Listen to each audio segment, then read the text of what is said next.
बाहर तेज तेज हवा चल रही थी और हल्की हल्की बारिश भी हो रही थी। इसी बीच आशा घर का दरवाजा खोलती है और देखती है कि उसके घर के बाहर काफी सारा कूड़ा रखा है। मेरे घर के बाहर इतना सारा कूड़ा, ये सारे पन्नी तो महंगे प्रोडक्ट के हैं। हो ना हो ये जरूर ऊपर रहने वाली शांति का होगा। अरे ओ शांति, कहने को तुम इतने अमीर हो, 2 मंजिल के मकान में ऊपर रह रहे हो, पर फिर भी अपने घर का कूड़ा हम गरीबों के घर के बाहर क्यों फेंक देती हो? तुम्हारी तो आदत है सुबह सुबह चिल्लाने की। ये कूड़ा मैंने नहीं फेंका, दिखाई नहीं दे रहा कितनी तेज बारिश और हवा चल रही है, उड़कर आ गया होगा। मुझे जाने दीजिए ना, गरीब लोगों की आदत ही होती है बिना कुछ सोचे समझे दूसरों पर उंगली उठाने की। हम गरीब भले ही हैं, पर हम किसी पर उंगली नहीं उठाते। एक बार अपनी गिरेबान में झांको, तुम अमीरों की हरकतें ही ऐसी होती है कि कोई भी सुनाए। हम गरीब हैं तो इसका मतलब ये नहीं कि तुम हमें दबाने की कोशिश करो। बिल्कुल सही कह रही हो कविता बहन, इन अमीरों ने तो हमारी नाक में दम करके रख दिया है। इस तरह बारिश में सुबह सुबह गरीब और अमीर लोगों में लड़ाई शुरू हो जाती है और दोनों ही बहू अपनी सास के साथ घर में जाती हैं। इस तरह कुछ दिन बीत जाते हैं और सावन का महीना शुरू हो जाता है। सावन का महीना शुरू हो चुका था, इसलिए सपना अपनी कुछ अमीर पड़ोसन के साथ बाजार चूड़ी लेने जाती है। तो वहीं बाजार में गरीब कविता भी सब्जी ले रही होती है। सावन आती ही कितनी अच्छी चूड़ियां देखने को मिलती है ना बाजार में। तुम ये वाली हरी चूड़ी ले लो, अच्छी लग रही है। तुम्हारी पसंद की तो दाद देनी पड़ेगी। सावन के लिए निशा और सपना चूड़ी ले रहे होते हैं कि तभी बाजार में एक बैल आ जाता है और सभी सब्जी वाले उस बैल को भगाने लगते हैं और बैल बिना कुछ देखे सभी को सींग मारते हुए आगे जाता है। जैसे ही वो बैल सपना के करीब आता है, ये सब कविता देख लेती है और समय रहते सपना को अपनी तरफ खींच लेती है। तुम ठीक तो हो? भगवान का शुक्र है कि मैंने देख लिया, वरना वो बैल तो तुम्हें सींग मारकर चली जाती। थैंक यू मेरी मदद करने के लिए। मुझे लगता था कि तुम गरीब हम अमीरों से इतनी नफरत करते हो कि हमारी कभी मदद ना करो, पर मैं नहीं जानती थी कि इतनी लड़ाई और अनबन होने के बाद भी तुम मेरी ऐसी मदद करोगी। सपना, तुम बेकारी से थैंक यू बोल रही हो। तुम्हारी मदद करके इसने कोई एहसान नहीं किया। ये गरीब किसी के अपने नहीं होते हैं। निशा इतना बोलकर सपना को अपने साथ घर ले जाती है, पर सपना के दिल में कविता के लिए जितनी भी कड़वाहट थी वो कम हो जाती है।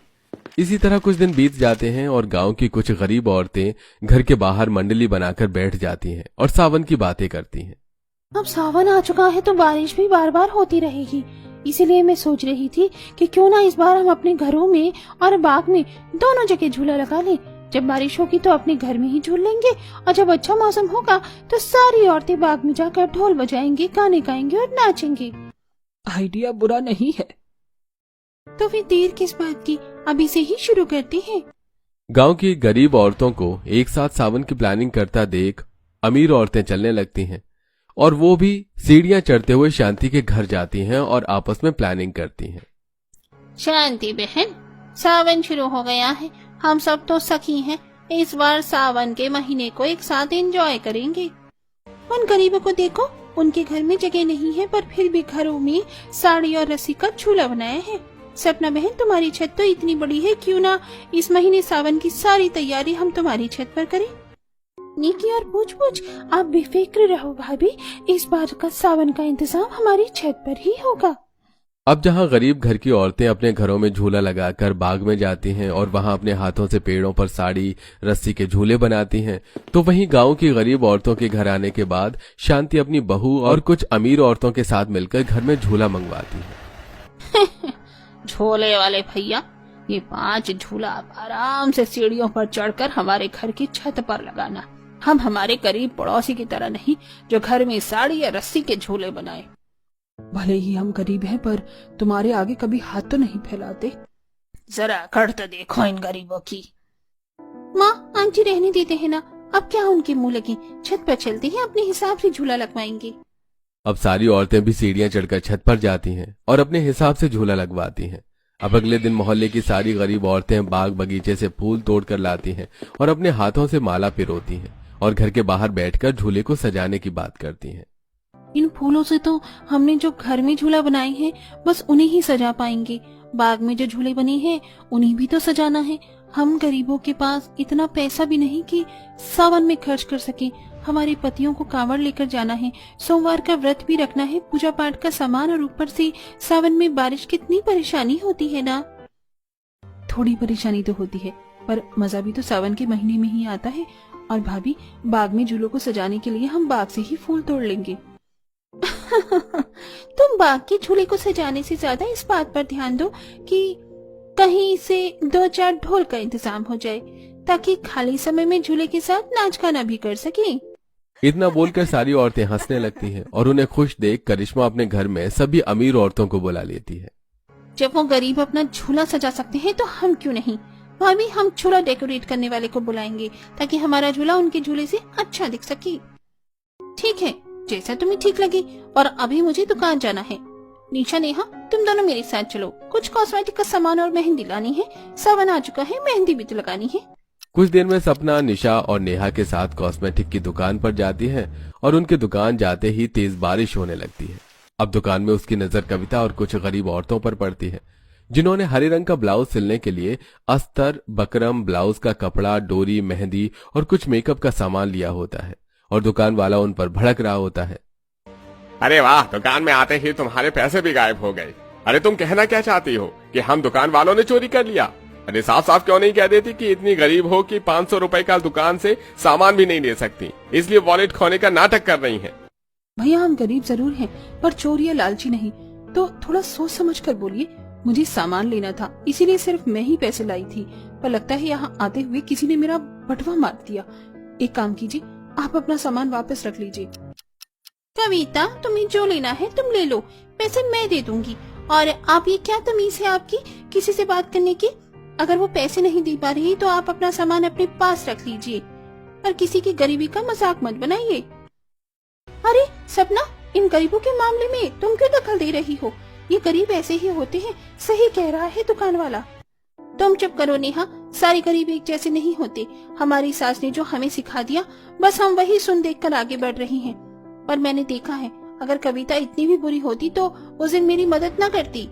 इतना बोलकर सपना दुकानदार को पैसे देती है और साथ ही अपनी अमीर दोस्तों का भी मुंह बंद कर देती है। ये देख कविता की आंखें भर आती हैं और वो सपना से कहती है, सही कहा तुमने, हम तो एक दूसरे को अच्छे से जानते भी नहीं, फिजूल में ही अपनी सास की दुश्मनी को आगे बढ़ा रहे थे। और आज मुझे भी समझ आ गया कि सारे अमीर लोग बुरे नहीं होते, तुम और अमीरों से काफी अलग हो।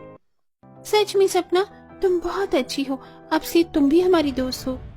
अमीर और गरीब के बीच होती दोस्ती को देख नेहा का मुंह बन जाता है और जैसे ही बारिश रुकती है वो सपना को अकेला छोड़कर वहां से घर चली जाती है। तो वहीं सपना अपनी नई दोस्तों के साथ घर आती है। अब इसी तरह कुछ दिन बीत जाते हैं और सारी अमीर औरतें छत पर अपने हाथों से झूले को सजाती हैं और डीजे बजाकर डांस करती हैं। तभी सपना की नजर ऊपर छत से नीचे कविता और उसके दोस्तों पर पड़ती है। कविता, तुम लोग कहाँ जा रही हो? हम लोग बाग में जा रहे हैं, आज मौसम अच्छा है, वहीं रुकेंगे और नाचेंगे भी। बहू, क्या जरूरत है तुझे उन गरीब से बात करने की? और तुम मेरी बहू से थोड़ा दूर रहा करो, समझी? मेरी बहू तेरी बहू के पास नहीं जा रही। अगर अपनी बहू को दूर ही रखना है तो उसको बोल मेरी बहू से बात ना करे। चल बहू, वरना इन अमीरों की वजह से हमें लेट हो जाएगा। ये तो अपना अच्छे से सावन एंजॉय कर रहे हैं, पर हमारा सावन खराब करना चाहते हैं। एक बार फिर आशा और कविता के बीच नोक-झोंक होती है और वो दोनों ही अपनी बहू को लेकर अपने अपने रास्ते जाती हैं। इसी तरह कुछ दिन बीत जाते हैं और एक दिन सपना अपनी कुछ दोस्त के साथ छत से सीढ़ियां उतरते ही मिल जाती है और कविता से कहती है, कविता, मेरा बड़ा मन कर रहा है इस बार तुम्हारे साथ सावन का महीना एंजॉय करने का, मुझे भी अपने साथ ले चलो ना। हाँ हाँ सपना, क्यों नहीं, तुम भी हमारे साथ चलो, देखना तुम्हें भी बहुत मजा आएगा। सपना, तेरा दिमाग खराब हो गया है क्या? अब हम अमीर लोग इन गरीबों की तरह सावन मनाएंगे क्या? सावन भी बड़ी मुश्किल से मना पाते हैं ये गरीब लोग, एक एक पैसे जोड़कर। तो क्या हुआ, एक बार गरीबों का भी सावन देख लेते हैं। सपना के काफी बोलने पर उसके दोस्त गरीब औरतों के साथ बाग जाते हैं, जहां वो उनका सजावट झूला देख काफी हैरान होते हैं। कुछ ही देर में वो लोग जमीन पर बैठकर ढोल बजाते हैं, तो वहीं कुछ औरतें झूले पर बैठकर झूला झूलती हैं और झुलाती हैं और कुछ औरतें नाच रही होती हैं। यार, यहाँ कितनी हरियाली है, मुझे तो अपनी छत से ज्यादा तुम्हारा सावन मनाने का तरीका पसंद आ रहा है। हाँ, इतना बुरा भी नहीं जाता तुम गरीबों का सावन, भले ही एक पैसा खर्च न किया हो, लेकिन अरेंजमेंट अच्छी है। हम गरीब जरूर हैं, 2 पैसे बड़ी दिक्कत से कमाते हैं, इसलिए सोच समझ कर खर्च करते हैं, पर इसका मतलब ये नहीं कि हम सावन जैसे पवित्र महीने को ऐसे ही जाने दें। इस तरह धीरे धीरे कविता और सपना की न सिर्फ दोस्ती होती है बल्कि उनके दोस्तों के बीच में भी दोस्ती हो जाती है। इसी तरह कुछ दिन बीत जाते हैं और एक दिन, रवि बेटा, बाजार से जाकर कुछ मिठाइयाँ लेकर आ जा। हमारे मोहल्ले में कुछ अमीर लोग भी बसे हैं। मैं उन्हें मिठाइयाँ खिलाकर उनके जले पर नमक डालना चाहती हूँ। आखिर इन अमीरों को भी तो पता चले कि गरीब होने के बाद भी मैंने अपनी बेटी का रिश्ता तय कर दिया, और ये इतने अमीर होने के बाद भी अपनी बेटी का रिश्ता पक्का नहीं कर पा रहे। 25 साल की बेटी है उनकी, जो अब तक घर में ही बैठी है। माँ, तुम भी ना बेमतलब के पंगे लेती हो। इतना बोलकर रवि मिठाई लेने के लिए चला जाता है और रवि के जाते ही शांति अपनी बेटी पर नाराज होने लगती है। तेरी वजह से आज मुझे उस गरीब आशा की बातें सुननी पड़ रही हैं। 25 साल की हो गई है, अभी तक घर में ही बैठी है, पता नहीं कब शादी करेगी। माँ, तुम क्यों करिश्मा को सुना रही हो? उसका जब मन होगा वो कर लेगी शादी। अब मैं इसकी शादी इसके मन के हिसाब से कराऊंगी? बिल्कुल भी नहीं। माँ, तुम ना बस रहने दो। वो काजल गरीब घर से है, अपने माँ बाप के लिए बोझ है, पर मैं अमीर घर से हूँ, मैं अपने माँ बाप के लिए बोझ नहीं, इसीलिए समय लेकर शादी करूंगी, सोच समझ कर। करिश्मा अपनी माँ से नाराज कमरे में चली जाती है तो वहीं रात को सपना सूरज से बात करती है।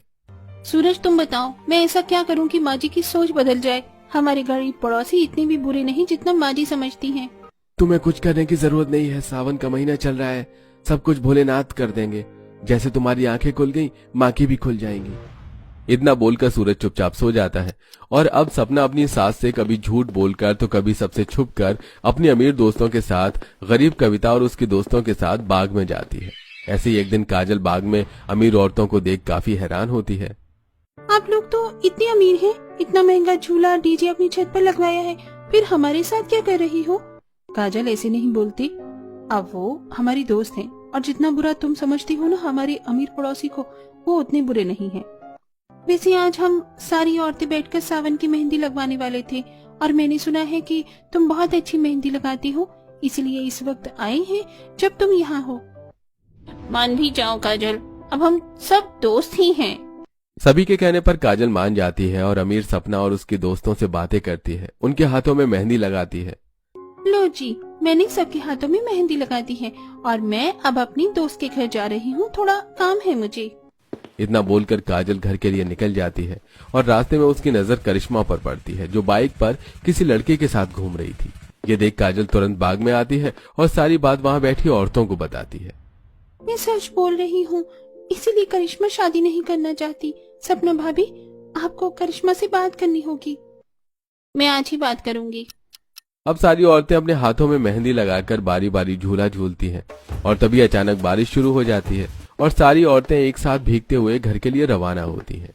घर की बालकनी से करिश्मा सपना को गरीब औरतों के साथ आता हुआ देख लेती है और जैसे ही सपना सीढ़ी चढ़कर ऊपर आने लगती है, सीढ़ी पर ही करिश्मा अपनी भाभी को रोक कर बोलती है।